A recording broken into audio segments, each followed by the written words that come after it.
Now all we've got to do is add the wax to these. So let's start with the upper. You got a piece in there? And what you're going to notice with me is I like to use hot water even more than I use a lot of flame when I'm going to heat up base plate wax sheets. I think you get a more homogeneous heat and it disperses better than having hot spots in your wax. So that the wax rim sticks to the transfer base or the record base, we're going to use some sticky wax. Kathy puts out all these paper towels so I don't mess the place up, and I would encourage you to do the same thing. And we'll just put it all the way around, particularly back here in the posterior, fairly indiscriminately.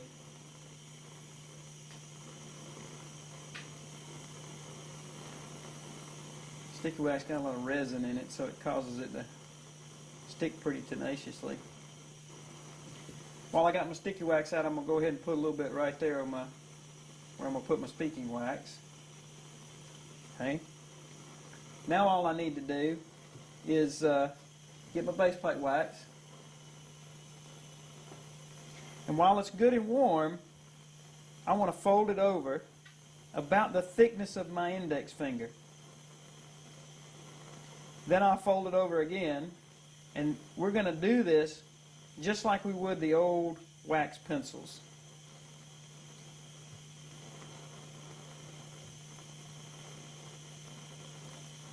Now, people ask me all the time about the preformed wax rims. And frankly, I don't like the preformed wax rims. The preformed wax rims are so dense that it's really hard sometimes to melt the wax enough to get a tooth set in there. They're also incredibly thick. Now, right before I stick my wax on, I'm going to pass that base plate wax, that sticky wax, in the flame for a second, soften it. Then I'm going to take my wax pencil, if you will, and I'm just going to stick it right on the top of the ridge.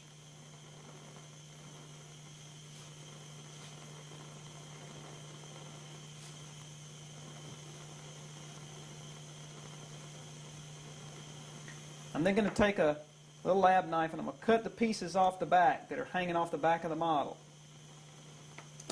And this piece right here, I'm going to save. I'm going to drop it back in my hot water because it's going to be my speaking wax in a minute. Now, while my wax is still good and soft, we know that that's probably pretty long. So here's a trick. Take that wax rim and push the transfer base down into it, using the table as a leveling device. And notice I said push the base plate into the wax rim. I'm also kind of using the top of the model as a leveling guide to be level with the tabletop. Okay? What that's going to do for me is cause the wax to come out onto the front part of my base plate.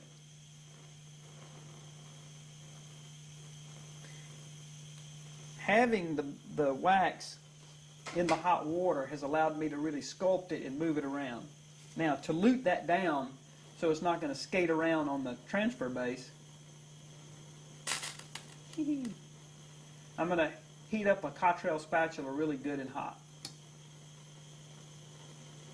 Basically, a Cottrell spatula is just a great big number 7 wax spatula. And you really want it kind of smoking hot. And I'm just going to loop that down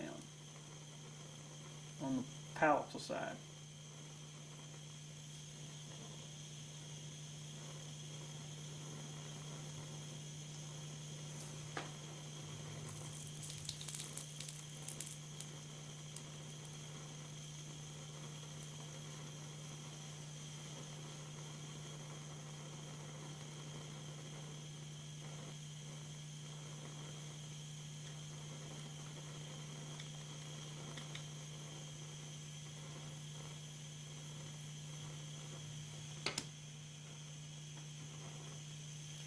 In the posterior, you want to make sure that your wax rim is over the ridge. In the anterior, the wax rim is going to be out really almost in front of the ridge a little bit because we're going to use what would be the 10-20 rule. I'm going to reheat this in the warm water for a second.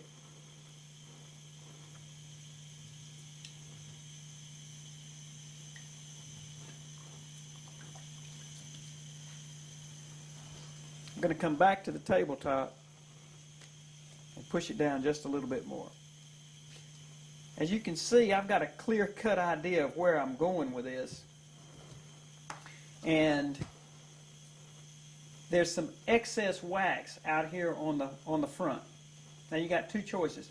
You can melt that off, or what you can do is get it to form a nice flush surface with your record base or your base plate.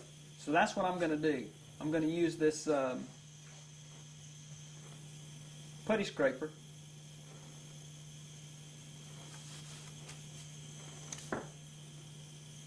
I'm going to get it good and hot. Going to kind of level things out a little bit.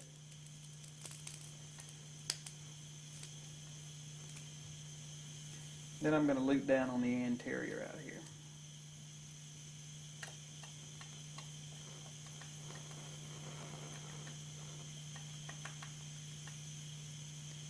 Now if you look at like the aesthetic checklist that Dr. Dawson made, he would talk about the anterior teeth would parallel the alveolar process. Well, that's exactly what we're doing here. We're going to make this wax rim parallel the alveolar process.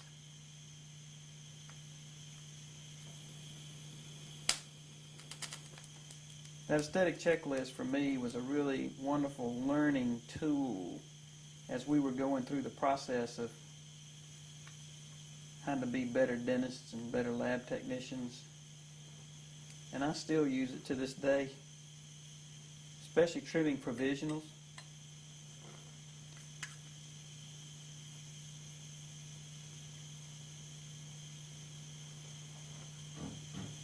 Now if we think about our wax rim,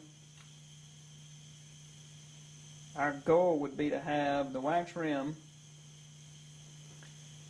22 millimeters or 20 millimeters from the vestibule down to here.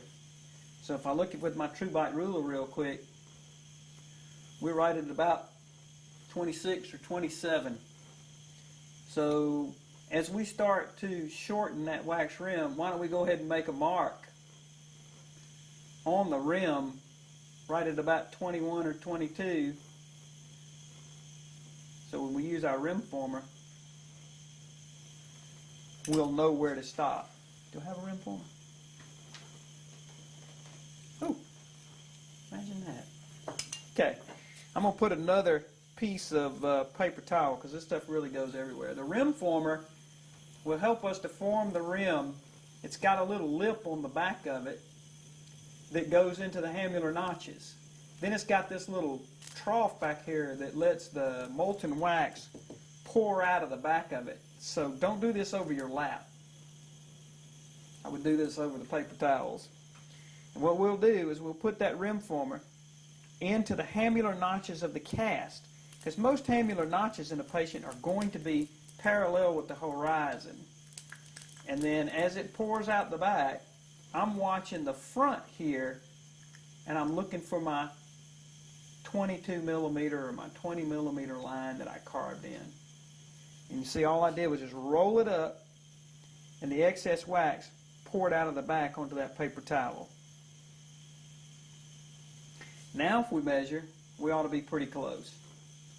And we're right at 20. Same thing on the other side. We'll check it out. We're right at 20, 21. Okay. Now my wax rim's starting to look pretty good, and it seems to be nice and level with those hamular notches back there. One of the things we want to make sure is if we are observing the 10-20 rule, which will be 20 millimeters from the depth of the vestibule, we want to have the labial surface of our wax, and you notice I haven't really overworked that yet, the labial surface of our wax, or the labial surface of the anterior teeth, 10 millimeters out from the incisive papilla. There again, that incisive papilla, we were really protecting and trying to keep it from being broken off the model. So if I go down into my record base, I'll mark where the incisive papilla is down in there. Can you see that? Okay. Then we use this little gadget called an Alma gauge. What the Alma gauge does is it has this little stylus, and it allows you to go into where the incisive papilla is, and it's got this little millimeter gauge of how far out the labial surface is. You can also use a Bowley gauge. You mark it here and run the Bowley gauge out. The Alma gauge is just so much easier to use. So what I'll do is I'll find that, and we want to be at least 10 millimeters. And we're right at 9. So I've got to add a millimeter of wax out on the labial.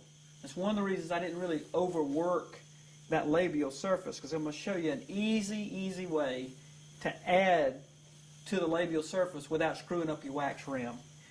So if we want to add a millimeter or a millimeter and a half, why don't we just stick a piece of Baseplate wax on the front?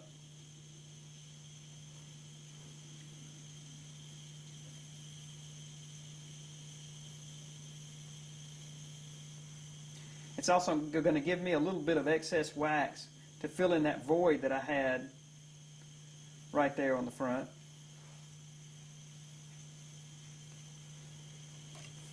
Keep some hot water around, man. That's the ticket. You can see how easy that was just to break it off right there at the height of the rim. Now all I've really got to do is heat up my Cottrell spatula and loop that down.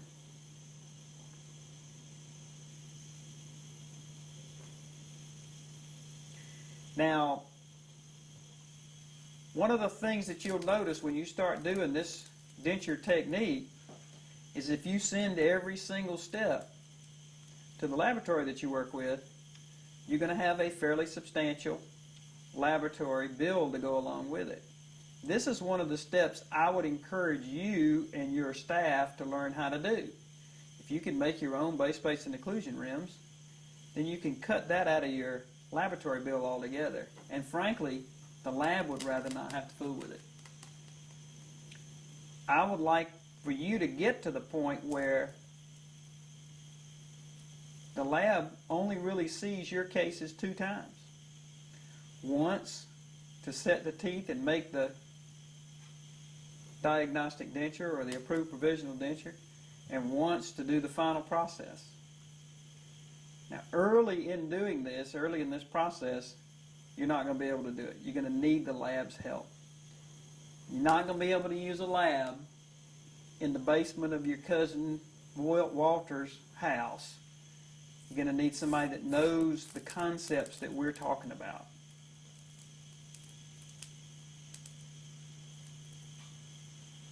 And somebody that you can use as a resource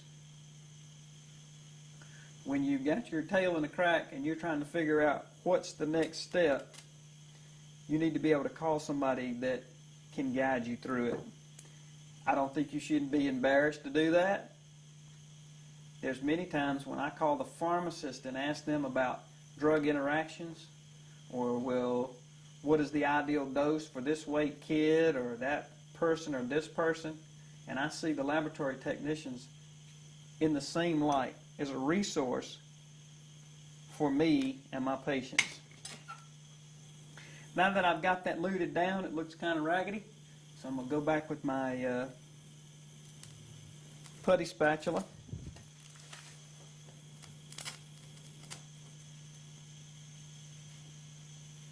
I'm just going to freshen up that little occlusal there and finish luting this down all the way around.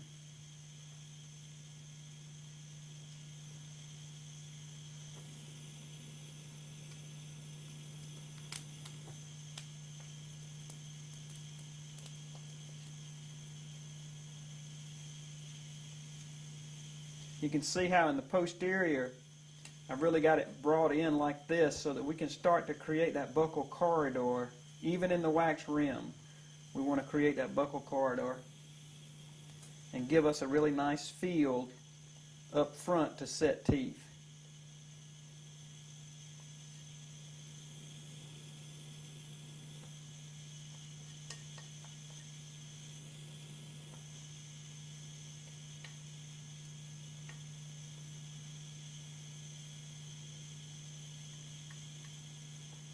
Now I've got a little bulk of wax out here. I can try my alma gauge again.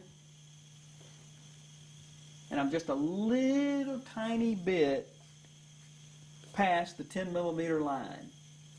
So that gives me a little wiggle room that I can now finish and polish this down real pretty and not lose my 1020.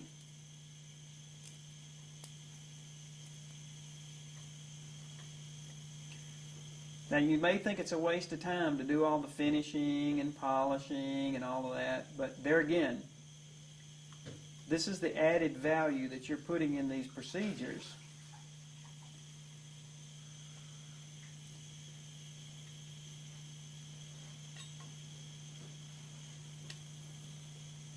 Just like our model work is really nice and smooth and polished, we really want our wax to be nice and pretty.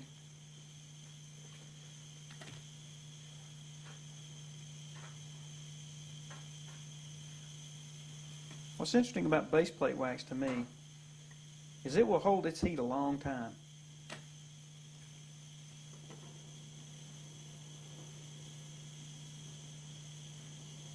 Is that cold? I'm going to smooth that lingual surface out.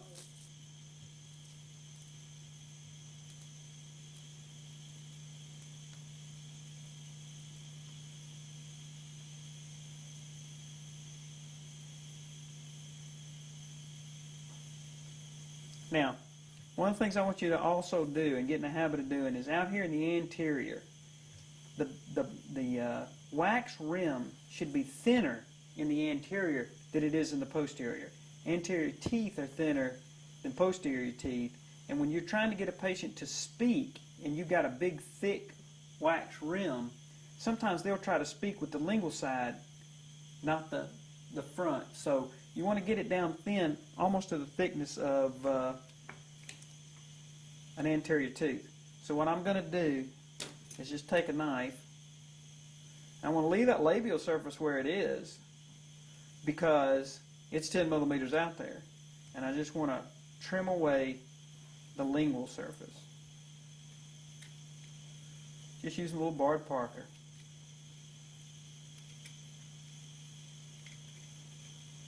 Don't know if I could live life without a barred Parker knife.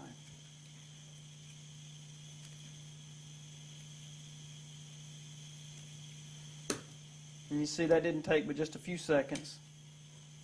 Now I can go back and smooth it up and make it a little bit more uniform.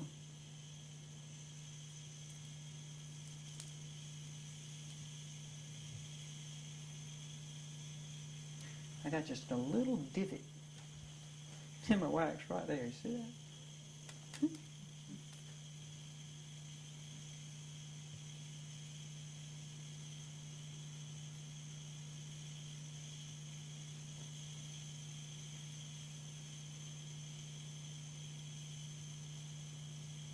As I've said too, we want to take a crown and bridge approach to this prosthetics that we're doing. And so these little incisal edges and labial surfaces and everything become very critical in the success that we're going to have with tooth position, phonetics, and patient acceptance of our final product, actually.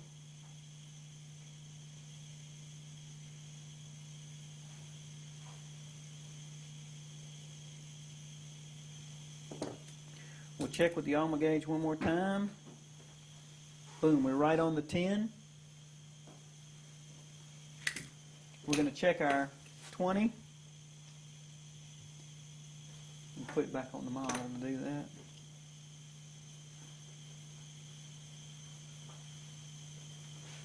We're right at 21. We can come down a millimeter or so, but I'd leave it at 21. It's easier to take wax off than it is to add wax.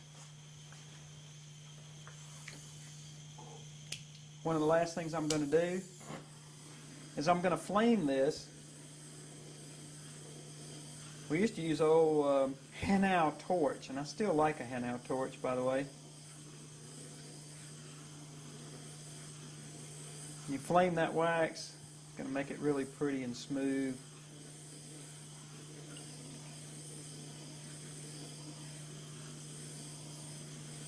And here's one more trick for you.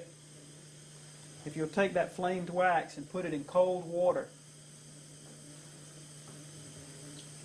and then get either a piece of paper towel or a cotton roll and polish the wax. You don't have to put any floor wax or any kind of oils or anything on it.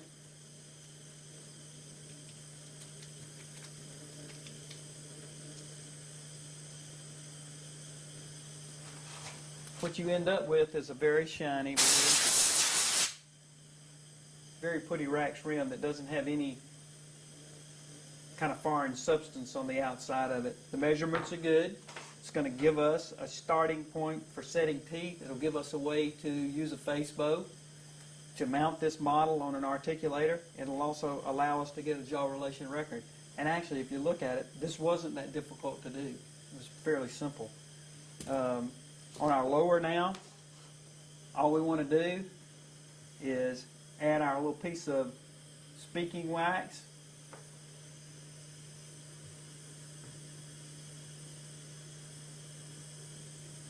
This is the little excess piece of wax that we had cut off the back end of the wax rim earlier.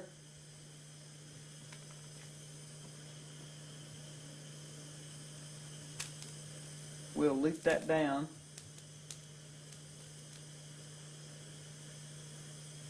And we may as well just go down into the vestibule.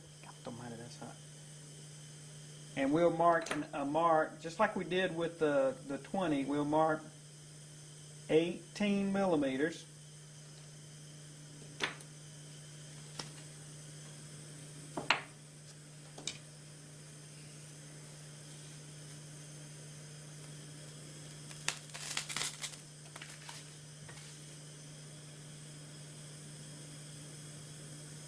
We'll take a good hot putty knife, and frankly the reason I like the putty knife is because it gives you a nice flat straight surface. We'll follow right to the 18.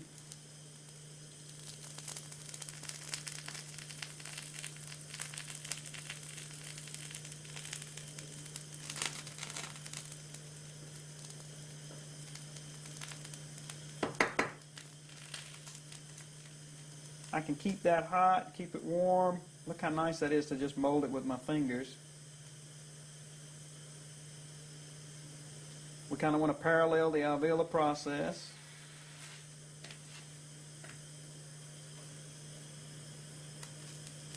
That's a little wide.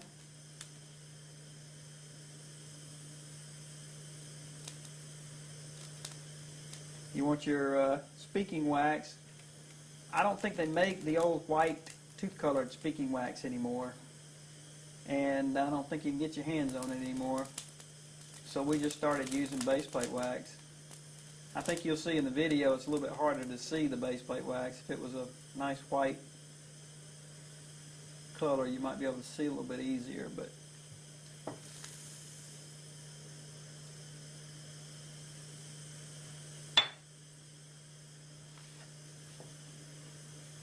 I'm going to loop this down on the lingual just a little bit. And I think you'd have to say that was fairly simple. Just knowing where you're going and having the parameters there. We'll flame that.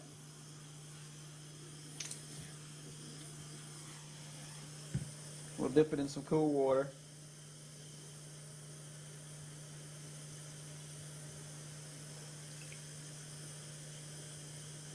And we'll put a little quick polish on it.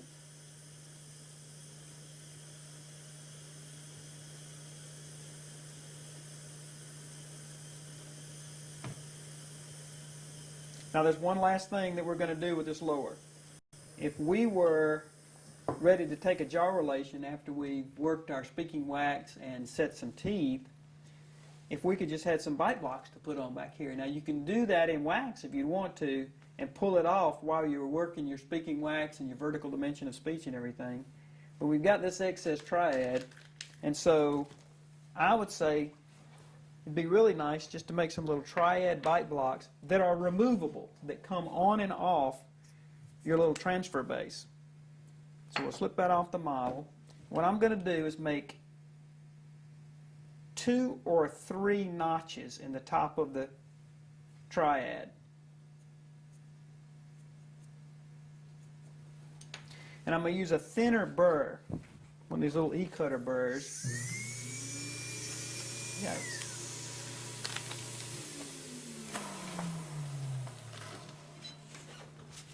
I'm going to use this little E-cutter burr that's much thinner.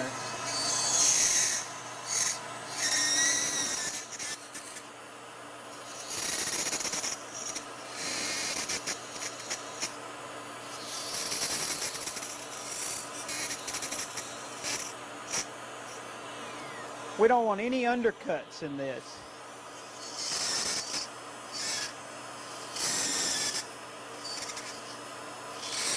If we want a really nice positive seat so that when our little removable transfer base goes back on, it goes back on with a certain amount of definition and snaps right in. We can get our, I'm going to put it back on the model for a minute. We're going to lubricate this liberally because we want it to come back off. We don't want it to stay on until we need it. And then when we need it, we'll super glue it on. And you'll see that in the video later. Lots of model releasing agent. Oh, yeah. Then taking this triad, I'm going to mold it in my hands.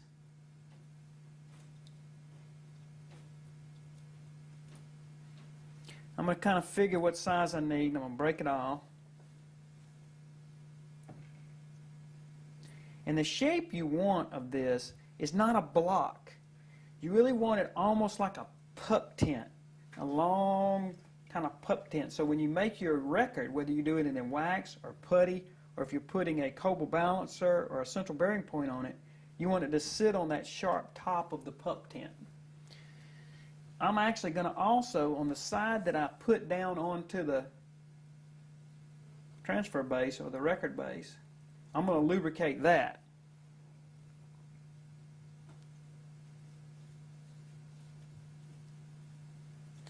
I'm going to now mold this with my fingers. I want it to be about 2/3 the way up the retromolar pad. About 2/3 the way up. Now we're not using this to set posterior teeth or anything. All we're using this for is a way to capture a jaw relation. So I'm not worried about like the lingual control line and all that business. Frankly, I don't have any lower anterior teeth set, so I can't determine the lingual control line until I have a canine set. But if I make this like my little pup tent, I'll also be able to trim it with an acrylic burr later. That one just came out of nowhere, didn't it?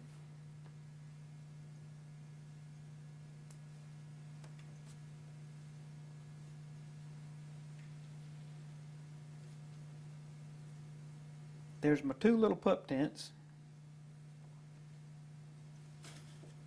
No pup tent jokes.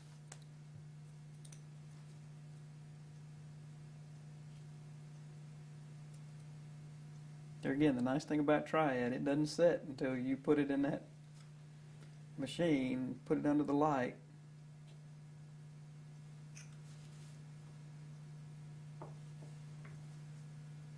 Spend as much time as you want with it.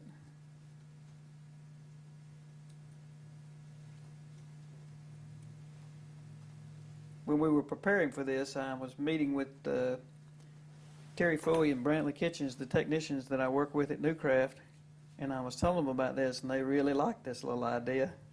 We'll pop that in the Triad oven for a minute or two. Now, sometimes these are hard to get off of here, and if you hadn't used enough, there we go. Pops right off on that side. There's always one. Okay.